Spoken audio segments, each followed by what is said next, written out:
À cette audience qui a réuni les membres de la Fondation œcuménique pour la paix en Afrique FOPA, les têtes couronnées et des associations qui œuvrent pour l'enracinement de la paix et la cohésion sociale nationale. 3 points essentiels ont été abordés, à savoir les récentes attaques terroristes intervenues dans notre pays à Porga et environ, la condamnation de Réki Amadougou et Joël Aïvo et enfin le plaidoyer des membres afin que règne la paix avant, pendant et après lors des élections législatives de 2023. Le président de la FOPA nous fait le résumé de cette entrevue après la phase protocolaire liée à ces genres de rencontres. Nous sommes venus aujourd'hui pour être reçus en audience par le médiateur de la République sur 3 volets. La première préoccupation, ça concerne l'entrée surprise des djihadistes dans notre pays, et voir les modalités pour accompagner l'État pour que ce fléau-là soit déjà stoppé à temps,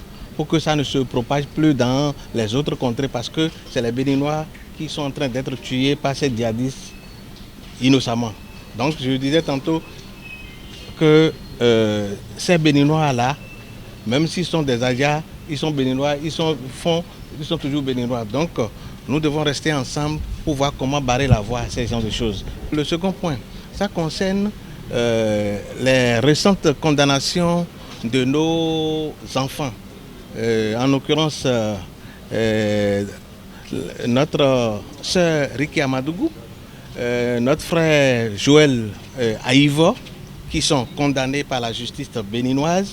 Nous sommes venus plaider auprès du médiateur de la République pour qu'ensemble, lui puisse plaider aussi auprès du président de la République pour qu'une grâce présidentielle leur soit octroyée pour que ça soit au bénéfice du peuple béninois. Le troisième volet dont je avais parlé, ça concernait les prochaines élections législatives, puisque nous ne voulons plus que les violences sous toutes ces formes que nous avons vécues pendant des échéances passées se reprennent encore. Nous souhaitons que cette fois-ci, tous les Béninois préviennent les violences sous toutes ces formes, pour qu'en son temps, c'est-à-dire en 2023, que ça soit réellement une fête d'antan-temps.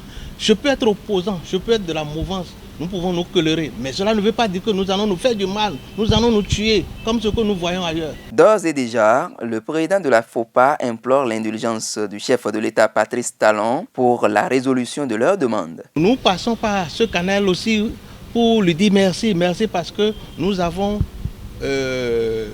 plaidé pour plusieurs cas. Nous sommes en attente, il y a déjà plus de 4e vague de libération. Nous sommes venus vers lui encore. Nous avons plusieurs doléances qu'il est en train de faire. Nous sommes convaincus que cette doléance sera aussi exécutée. Il est à l'écoute du peuple, donc il voudra bien. Nous implorons son indulgence à donner une grâce présidentielle à ces 2 enfants et d'autres qui sont aussi condamnés tout récemment. Il faut que nous redevenions comme nous étions avant. Nous pouvons nous pardonner, nous pouvons nous tolérer. Nul n'est parfait sur cette terre. Nous avons tous des défauts. Donc c'est pour cette raison que nous invitons tout le peuple béninois à continuer là où il est, à sensibiliser tout un chacun de nous. Le médiateur, à son tour, a promis jouer sa partition pour accompagner institutionnellement la FOPA à atteindre ses objectifs. Mais pour ce qui est du plaidoyer en faveur de Joël Aïvo et Réki Amadougou, le médiateur pense pouvoir laisser la justice béninoise continuer son travail. Par ailleurs, la délégation compte sur la facilitation du médiateur pour organiser très prochainement un sommet international des rois d'Afrique afin de discuter des questions de conservation du patrimoine culturel africain.